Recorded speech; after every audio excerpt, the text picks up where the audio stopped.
Bonjour et bienvenue dans votre émission. À La Réunion, ils interviennent là où tout le monde s'arrête.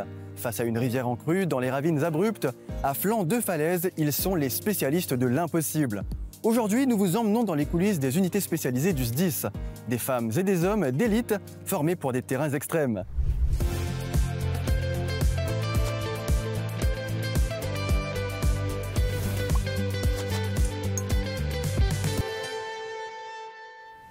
Capitaine Fontaine, bonjour. Bonjour. Vous êtes à la tête des unités spécialisées du SDIS.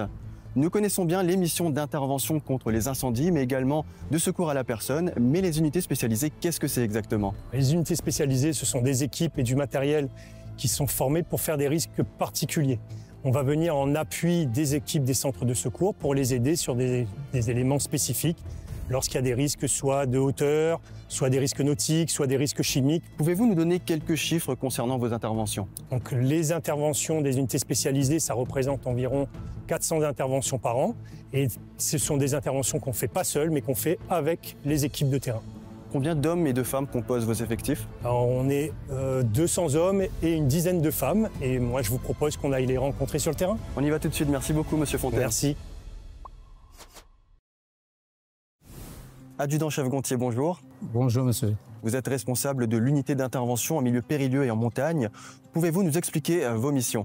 Le SMPM intervient en matière de reconnaissance et de sauvetage dans les milieux naturels et artificiels. Dans les milieux naturels, on intervient dans les canyons, en site souterrain, dans les tunnels de lave, dans les forêts et nos montagnes.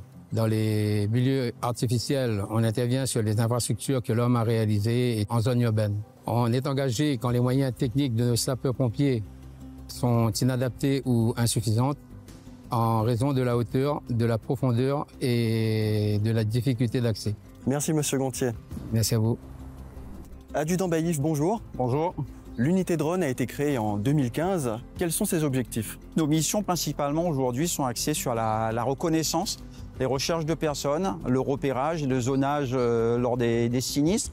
Nous intervenons également pour apporter, larguer des objets ou du petit matériel. Nous faisons également de l'appui aux autres spécialités. Et sur les missions incendie, nous faisons du repérage et le guidage des équipes au sol. Quels sont aujourd'hui les effectifs de votre unité?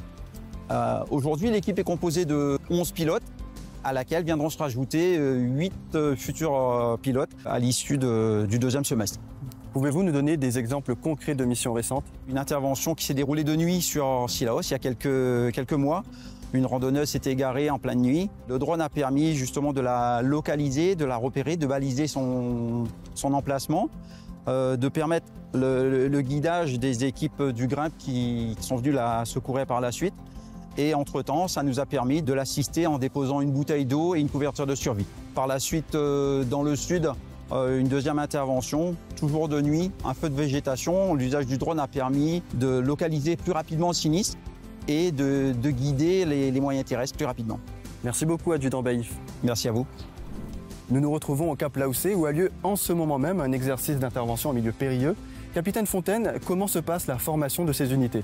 Alors, les agents qui souhaitent rentrer dans les unités spécialisées passent des tests d'entrée. Ensuite, ils ont une formation initiale propre à la spécialité.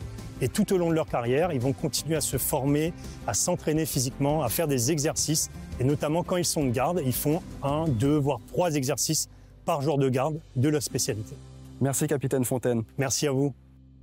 Notre priorité est de garantir que le service d'incendie et de secours soit le plus performant possible, avec un fort ancrage territorial pour être au plus près de la population. Pour cela, la collectivité départementale engage chaque année plus de 113 millions d'euros. Nous venons de le voir, les unités spécialisées relèvent des défis uniques et souvent extrêmes, nécessitant des ressources humaines, matérielles et financières adaptées. C'est pourquoi nous réaffirmons notre engagement à accompagner concrètement et durablement leur montée en puissance afin d'assurer la sécurité et le secours de la population. Votre émission est à présent terminée. Nous nous donnons rendez-vous la semaine prochaine, même heure, même chaîne, pour découvrir de nouvelles compétences départementales. À bientôt!